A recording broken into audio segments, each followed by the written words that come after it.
नमस्कार दोस्तों, स्वागत है आपके अपने चैनल पीके एजुकेशन स्टडी में। आज हम पढ़ेंगे जैव विकास के सबसे महत्वपूर्ण प्रश्न। तो चलते हैं फर्स्ट नंबर प्रश्न पे। जैव विकास के सिद्धांत का प्रतिपादन किसने किया? जैव विकास के सिद्धांत का प्रतिपादन किसने किया? इसका आंसर हो जाएगा डार्विन। आंसर हो जाएगा डार्विन। चलते हैं अगले प्रश्न पे। प्राकृतिक चयन का सिद्धांत किससे संबंधित है? प्राकृतिक चयन का सिद्धांत किससे संबंधित है? तो इसका आंसर हो जाएगा डार्विन। चलते हैं अगले प्रश्न पे। अर्जित लक्षणों का वंशानुक्रम किसने बताया? अर्जित लक्षणों का वंशानुक्रम किसने बताया? तो इसका आंसर हो जाएगा लाइमार्क। चलते हैं अगले प्रश्न पे। उत्परिवर्तन सिद्धांत किसने दिया? उत्परिवर्तन सिद्धांत किसने दिया? तो इसका आंसर हो जाएगा डी व्रीस। सी नंबर हो जाएगा आंसर। चलते हैं अगले प्रश्न पे। समान उत्पत्ति लेकिन भिन्न कार्य वाले अंग कहलाते हैं। समान उत्पत्ति लेकिन भिन्न कार्य वाले अंग कहलाते हैं। तो इसका आंसर हो जाएगा समजात अंग। बी नंबर आंसर हो जाएगा। चलते हैं अगले प्रश्न पे। भिन्न उत्पत्ति लेकिन समान कार्य वाले अंग कहलाते हैं। भिन्न उत्पत्ति लेकिन समान कार्य वाले अंग कहलाते हैं। तो इसका आंसर हो जाएगा अनुरूप अंग। सी नंबर आंसर हो जाएगा। चलते हैं अगले प्रश्न पे। मनुष्य का अपेंडिक्स किसका उदाहरण है? मनुष्य का अपेंडिक्स किसका उदाहरण है? तो इसका आंसर हो जाएगा अवशेषी अंग। अवशेषी अंग। सी नंबर आंसर हो जाएगा। चलते हैं अगले प्रश्न पे। जैव विकास का सबसे प्रबल प्रमाण है। जैव विकास का सबसे प्रबल प्रमाण है। तो इसका आंसर हो जाएगा जीवाश्म। बी नंबर आंसर हो जाएगा। चलते हैं अगले प्रश्न पे। जीवाश्म किस चट्टान में पाए जाते हैं? जीवाश्म किस चट्टान में पाए जाते हैं? तो इसका आंसर हो जाएगा अवसादी। सी नंबर आंसर हो जाएगा। चलते हैं अगले प्रश्न पे। योगोत्तम की उत्तरजीविता शब्द किसने दिया? योगोत्तम की उत्तरजीविता शब्द किसने दिया? तो इसका आंसर हो जाएगा स्पेंसर। बी नंबर आंसर हो जाएगा। चलते हैं अगले प्रश्न पे। मानव का वैज्ञानिक नाम क्या है? मानव का वैज्ञानिक नाम क्या है? इसका आंसर हो जाएगा होमोसेपियंस। होमोसेपियंस। ए नंबर हो जाएगा आंसर। चलते हैं अगले प्रश्न पे। सबसे प्राचीन मानव पूर्वज कौन था? सबसे प्राचीन मानव पूर्वज कौन था? तो इसका आंसर हो जाएगा ऑस्ट्रालोपीथेकस। सी नंबर आंसर हो जाएगा। चलते हैं अगले प्रश्न पे। विकास की इकाई क्या है? विकास की इकाई क्या है? तो इसका आंसर हो जाएगा जनसंख्या। सी नंबर आंसर हो जाएगा। चलते हैं अगले प्रश्न पे। विकास का आधुनिक सिद्धांत कहलाता है। विकास का आधुनिक सिद्धांत कहलाता है। तो इसका आंसर हो जाएगा लाइमार्कवाद। लाइमार्कवाद। बी नंबर आंसर हो जाएगा। चलते हैं अगले प्रश्न पे। नहीं, गलत है। इसका आंसर हो जाएगा नव डार्विनवाद। नव डार्विनवाद। सी नंबर आंसर हो जाएगा। चलते हैं अगले प्रश्न पे। नव डार्विनवाद में किसका समावेश है? नव डार्विनवाद में किसका समावेश है? तो इसका आंसर हो जाएगा प्राकृतिक चयन, उत्परिवर्तन, आनुवंशिकी, उपयोग सभी। डी नंबर आंसर हो जाएगा। चलते हैं अगले प्रश्न पे। वंशानुक्रम का विज्ञान कहलाता है। वंशानुक्रम का विज्ञान कहलाता है। इसका आंसर हो जाएगा आनुवंशिकी। बी नंबर आंसर हो जाएगा। चलते हैं अगले प्रश्न पे।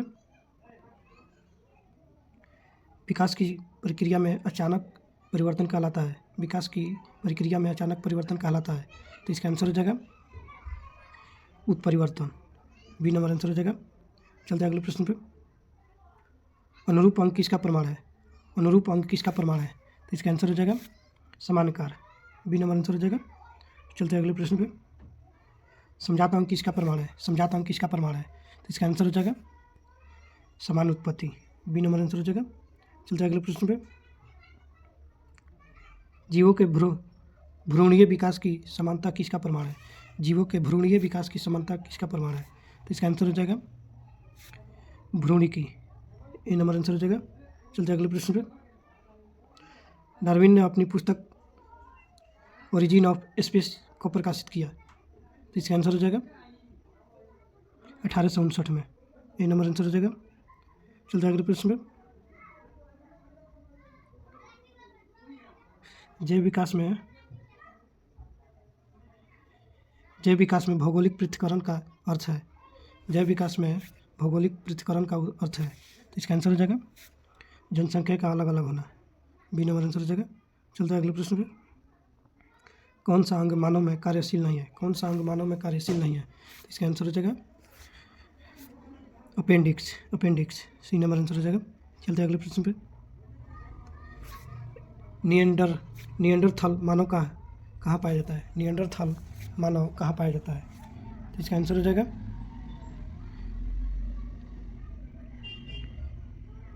इसका आंसर हो जाएगा यूरोप। सी नंबर आंसर हो जाएगा। चलते हैं अगले प्रश्न पे।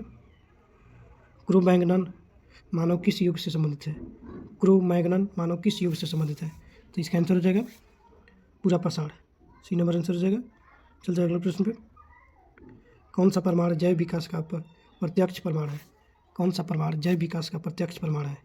इसका आंसर हो जाएगा जीवाश्म। ये नंबर आंसर हो जाएगा। चलते हैं अगले प्रश्न पे। अनुवांशिक परिवर्तन का मुख्य कारण है। अनुवांशिक परिवर्तन का मुख्य कारण है, तो इसका आंसर हो जाएगा उत्परिवर्तन। उत्परिवर्तन सी नंबर आंसर हो जाएगा। चलते हैं अगले प्रश्न पे। विकास की दिशा हमेशा होती है। विकास की दिशा हमेशा होती है, इसका आंसर हो जाएगा अनिश्चित। सी नंबर आंसर हो जाएगा। चलते हैं अगले प्रश्न पे। प्राकृतिक चयन किस पर कार्य करता है? प्राकृतिक चयन किस पर कार्य करता है? इसका आंसर हो जाएगा विविधताएं। सी नंबर आंसर हो जाएगा। चलते हैं अगले प्रश्न पे। जैव विकास का अध्ययन कहलाता है। जैव विकास का अध्ययन कहलाता है, इसका आंसर हो जाएगा फाइलोजेनी। फाइलोजेनी ए नंबर आंसर हो जाएगा। चलते हैं अगले प्रश्न पे। ऑटोजेनी का अर्थ है। ऑटोजेनी का अर्थ है, तो इसका आंसर हो जाएगा भ्रूणीय विकास। बी नंबर आंसर हो जाएगा। चलते हैं अगले प्रश्न पे। फाइलोजेनी का अर्थ है। फाइलोजेनी का अर्थ है, तो इसका आंसर हो जाएगा जातीय विकास। सी नंबर आंसर हो जाएगा। चलते हैं अगले प्रश्न पे। किसे विकास का जनक कहा जाता है? किसे विकास का जनक कहा जाता है? इसका आंसर हो जाएगा डार्विन को। बी नंबर आंसर हो जाएगा। चलते हैं अगले प्रश्न पे। जीवों में विविधता का मुख्य कारण। जीवों में विविधता का मुख्य कारण है, तो इसका आंसर हो जाएगा उत्परिवर्तन। चलते हैं अगले प्रश्न पे। अनुरूप अंग पाए जाते हैं। अनुरूप अंग पाए जाते हैं, तो इसका आंसर हो जाएगा असंबंधित जीवों में। असंबंधित जीवों में ए नंबर आंसर हो जाएगा। चलते हैं अगले प्रश्न पे। विकास का रुक जाना कहलाता है। विकास का रुक जाना कहलाता है, तो इसका आंसर हो जाएगा स्थिरता। चलते हैं अगले प्रश्न पे। विलुप्त का अर्थ है। विलुप्त का अर्थ है, तो इसका आंसर हो जाएगा प्रजाति का नष्ट होना। सी नंबर आंसर हो जाएगा। चलते हैं अगले प्रश्न पे। कौन सा प्रमाण आधुनिक जैव विकास से जुड़ा है? कौन सा प्रमाण आधुनिक जैव विकास से जुड़ा है? तो इसका आंसर हो जाएगा आणविक जीव विज्ञान। आणविक जीव विज्ञान सी नंबर आंसर हो जाएगा। चलते हैं अगले प्रश्न पे। डी वृष किस सिद्धांत से जुड़े हैं? डी वृष किस सिद्धांत से जुड़े हैं? तो इसका आंसर हो जाएगा उत्परिवर्तन। बी नंबर आंसर हो जाएगा। चलते हैं अगले प्रश्न पे। मनुष्य और बंदर में समानता का कारण है। मनुष्य और बंदर में समानता का कारण है, तो इसका आंसर हो जाएगा समान पूर्वज। सी नंबर आंसर हो जाएगा। चलते हैं अगले प्रश्न पे। जीवों के डीएनए की तुलना किसका प्रमाण है? जीवों के डीएनए की तुलना किसका प्रमाण है? तो इसका आंसर हो जाएगा विकास। सी नंबर आंसर हो जाएगा। चलते हैं अगले प्रश्न पे। प्राकृतिक चयन में कौन जीवित रहता है?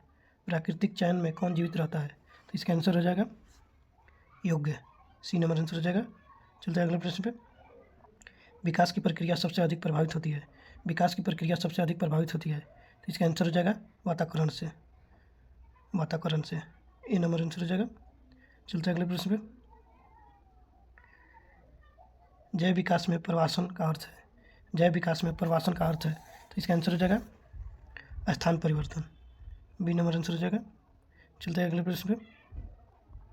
कौन सा सिद्धांत अब अमान्य माना जाता है? कौन सा सिद्धांत अब अमान्य माना जाता है? तो इसका आंसर हो जाएगा लैमार्कवाद। सी नंबर आंसर हो जाएगा। चलते हैं अगले प्रश्न पे। समझाता अंग किस में पाए जाते हैं? समझाता अंग किस में पाए जाते हैं? तो इसका आंसर हो जाएगा मनुष्य और व्हेल में। बी नंबर आंसर हो जाएगा। चलते हैं अगले प्रश्न पे। अनुरूप अंग किस में पाए जाते हैं? अनुरूप अंग किस में पाए जाते हैं? तो इसका आंसर हो जाएगा तितली और पक्षी। सी नंबर आंसर हो जाएगा। चलते हैं अगले प्रश्न पे। विकास की सबसे छोटी इकाई, विकास की सबसे छोटी इकाई है, तो इसका आंसर हो जाएगा gene. Gene, B number answer हो जाएगा। चलते हैं अगले प्रश्न पे। कौन सा मानव सबसे अधिक बुद्धिमान है था? कौन सा मानव सबसे अधिक बुद्धिमान था? तो इसका आंसर हो जाएगा Cro-Magnon. Cro-Magnon, C number answer हो जाएगा। चलता है अगले प्रश्न पे।